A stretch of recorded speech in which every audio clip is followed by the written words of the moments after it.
Do you guys have oven in front of me? Assalamu alaikum everyone. This is Ivy. Meow. কি অবস্থা সবাই কেমন আছেন? First of all আমরা ভেবেছিলাম যে আমাদেরকে ইংলিশে কথা বলতে হবে, বাট আমার মধ্যে একটা অনেক ভালো প্রতিভা আছে, সেটা হচ্ছে যে আমি মানুষের ফেস দেখে বলতে পারি এটা বাংলাদেশি অর ফরেনার। আসলে আমরা বাঙালিরা সবাই সহজ সরল প্রকৃতির হয়ে থাকি, এটা আমি সহজে বুঝতে পারি। আমরা হুলুমালি সিটিতে এসে হোটেলে লাগেজ রেখেই বের হয়ে গেছি ডিনারের উদ্দেশ্যে। অনেক আগে সবকিছু অফ হয়ে যায় দেখে আমরা বের হয়ে পড়েছি।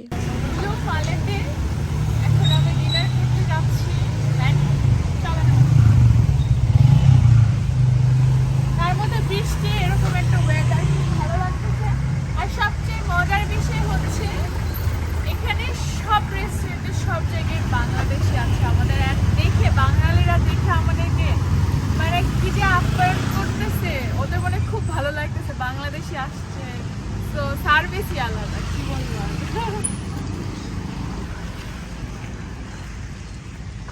And Maldives is so expensive as usual.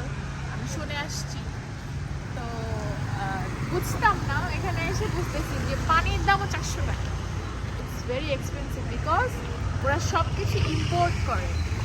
তাই না? ঠিক আছে।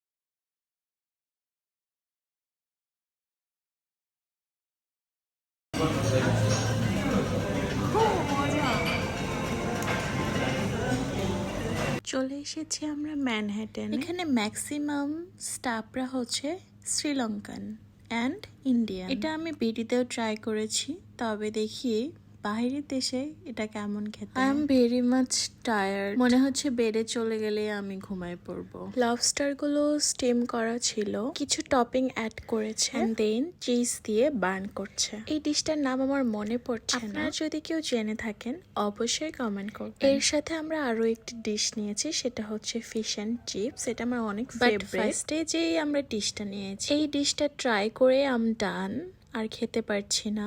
এত মজা ছিল আর এত কোয়ান্টিটি ছিল, এত ফ্লেভারফুল ছিল যে আমি আর কিছুই খেতে পারতেছি না। পরে আমি ফিশ অ্যান্ড চিপসটা হোটেলে নিয়ে যাই পরে খাওয়ার জন্য। আজকে আমি স্টে করছি হুলুমালি সিটিতে, মালদ্বীপে। এই শহরের বিল্ডিং গুলোতে আপনি ইউরোপের একটি ছোঁয়া দেখতে পাবেন, তবে হুলুমালি সিটি থেকে মালদ্বীপের মাহফুশি আইল্যান্ডগুলো অনেক সুন্দর। ইন্টারেস্টিং পার্ট হচ্ছে এই শহরে কিন্তু কোনো সিগন্যাল নেই, সবাই ভদ্রতা বজায় রেখে ড্রাইভিং করছে। এই ছোট্ট অর্গানাইজড হুলুমালি সিটির আমি আরও কিছু ক্লিপ আপনাদের সামনে আনবো নেক্সট ভিডিওতে। ততদিন সবাই ভালো থাকবেন। আল্লাহ হাফিজ গাইস।